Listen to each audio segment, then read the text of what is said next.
3, Coach Andrea is on the mic for your What the What Wednesday.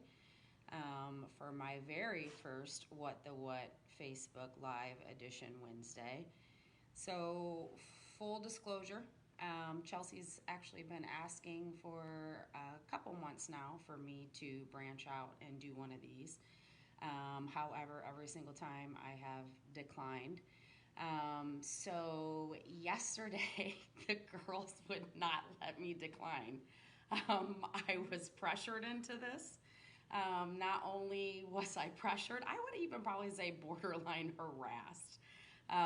But no, I wanted to get on here, take the opportunity to introduce myself, and just kind of go through some things from my perspective as an N3 coach. So I wanted to start out even before we get into, because I know that there was a couple questions asked. So before we even get into those questions, I want to touch on a very similar subject, something that we all are very aware of, is starting off by giving my perspective on our why. Obviously, we are familiar with our why and our purpose behind it, but literally that why is the foundation of why we are pursuing the nutrition career that we're pursuing, right? Why we have these goals, okay? So if you don't have a why, you need one. If you are working with an N3 coach, please reach out to them. They would be more than happy to help you and point you in the right direction, so that way you can have a why. But you guys need to understand one thing about the why, right? We change. Our situations change. Our environments change. And we have to be willing to adapt to those changes. I have changed my why from when I first started several years ago, probably 5 or 6 different times. First time recognizing, so the first step in recognizing why you need to change it, okay? The reason for the change. It's recognizing the reason for the change. Then you need to shift your purpose, okay? And then you need to continue working towards your goals. Regardless of your why, right, you're still going to have those same goals. So the why can change. Sometimes even your goals can change. But you need to be flexible, and you need to not freak out when this happens. Definitely not quit just because your original why isn't working anymore, or just because you need to adapt and change, okay?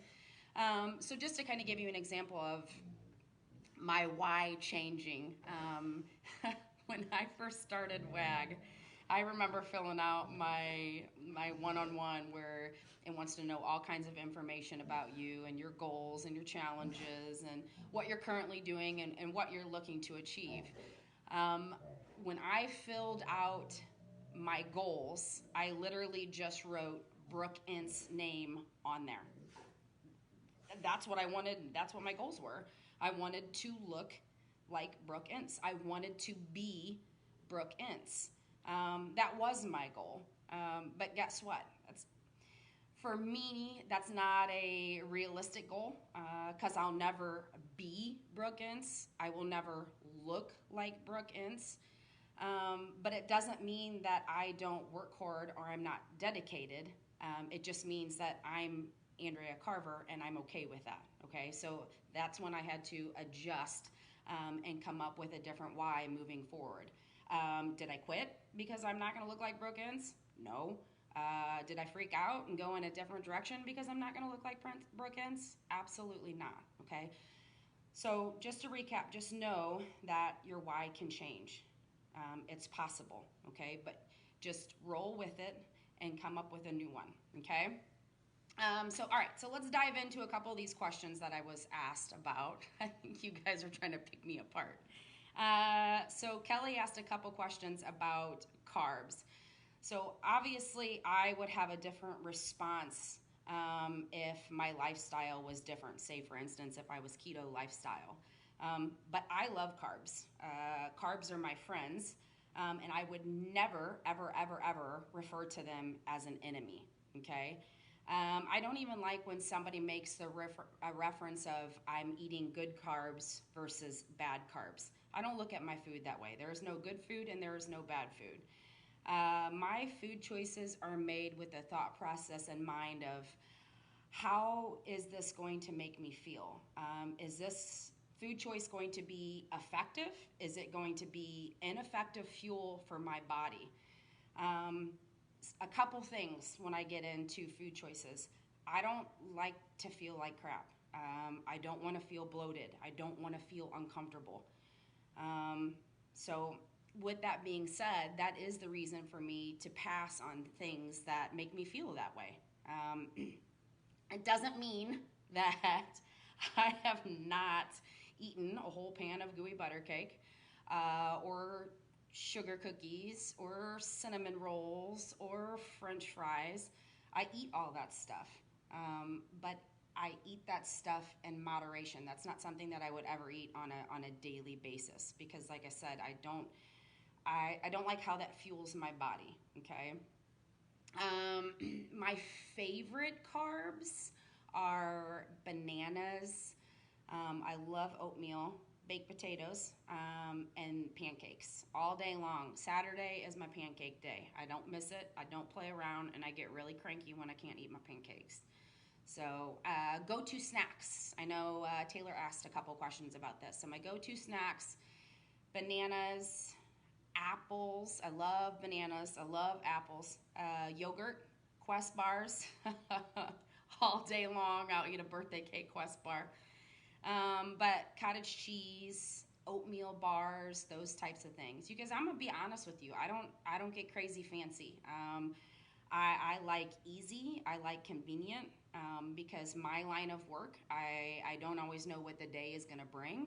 I don't want to get in a situation where I'm in my car and I'm going from call to call or whatever I'm doing for that day, and I'm hungry and I have nothing to eat, and then I'm rolling into Quick Trip or something like that. And although that there's good food choices there, but like I said, I don't like that.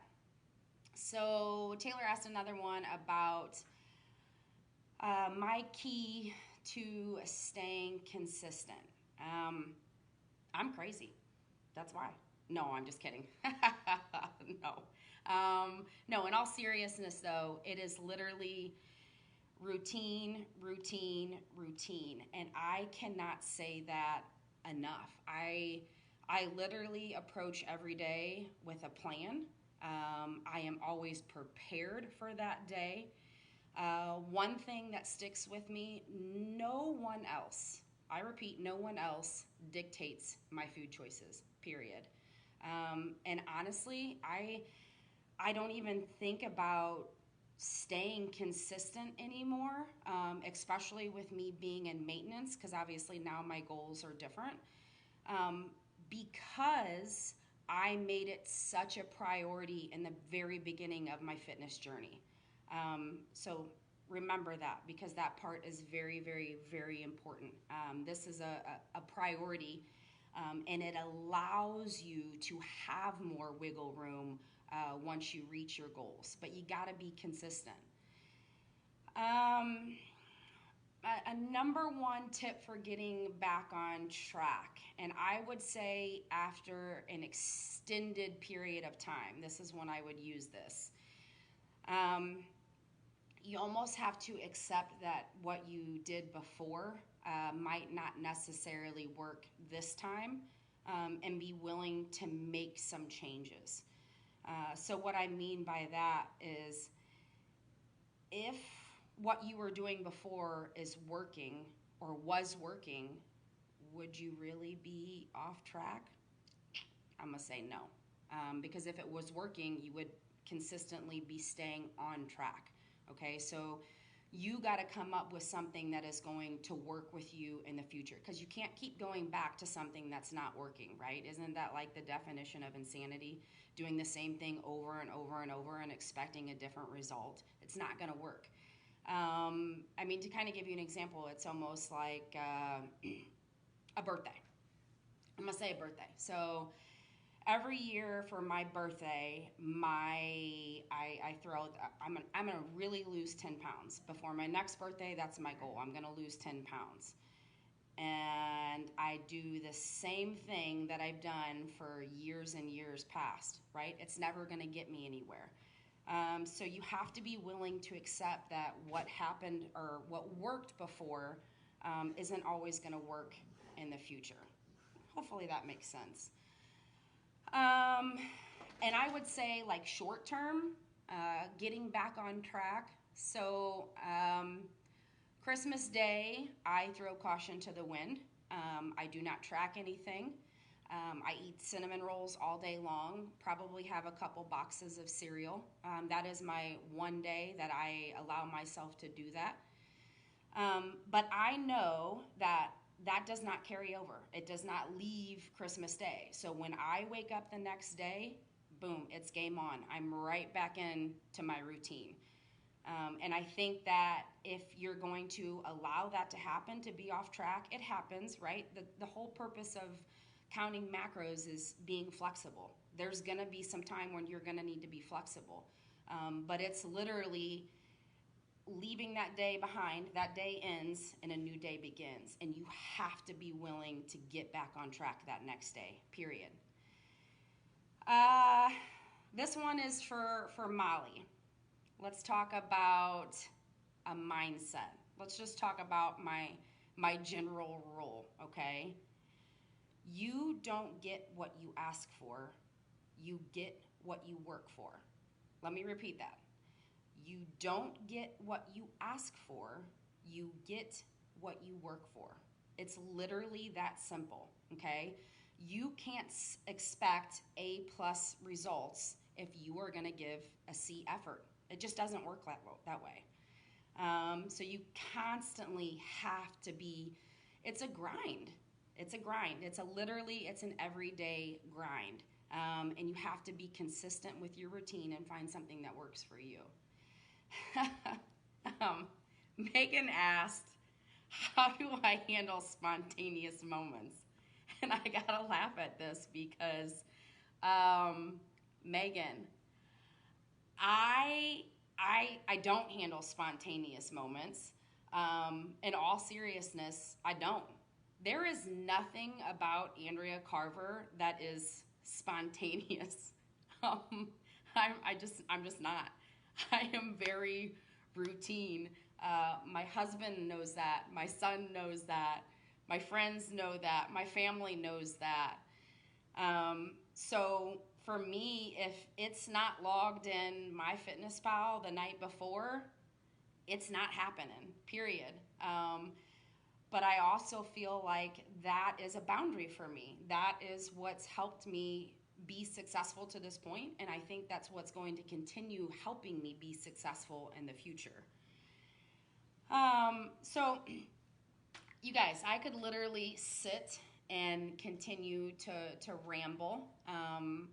I think in the future, I actually have a long list of ideas and topics, things like overeating, things like undereating, things like maybe cardio isn't the best choice, depending on my goals. I have many topics that I would like to dive into and really get into detail with about to this group. So that is all I have for you guys. Hopefully you enjoyed my first Facebook Live. You guys, be honest with me. Does my head look big right now? Does it look big? Because that's the whole reason why I never wanted to do a Facebook Live, because you see some people's head that looks really big. So be honest, holler at your girl if her head is big, and I will see you guys in the near future. Don't ever hesitate to reach out to an N3 coach for coaching advice, one-on-one coaching. We can set macros, anything like that. We're here to help. So have a great day, guys.